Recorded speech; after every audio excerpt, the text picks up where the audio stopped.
Hello everyone and welcome to my YouTube channel. Today we are going to discuss about the notification problem in the latest iOS 18 update. For example, if you have recently installed iOS 18 update and after that you are facing many notifications problem related to many apps or general notifications. So how you can fix that?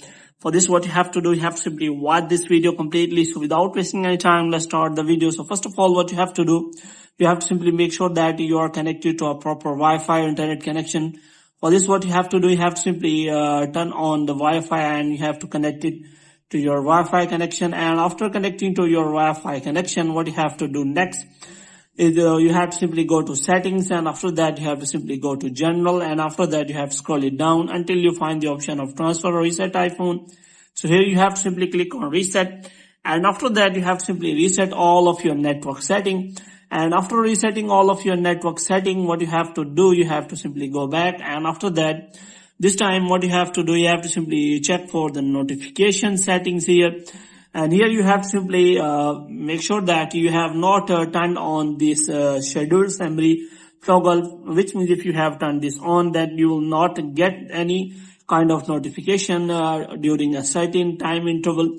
So here you can simply check for that. Moreover, if you are not getting the notification for a specific app, then you can simply scroll it down, and after that you can simply check for that app whether the notifications are available for that app or not, which means you have turned on the notification for that app or not. So in this way you can simply check for that. And if you have already checked then and you can not see any kind of a notification problem related to that, you can simply go back, and after that you have to simply go to general, and here you have to simply click on software and update.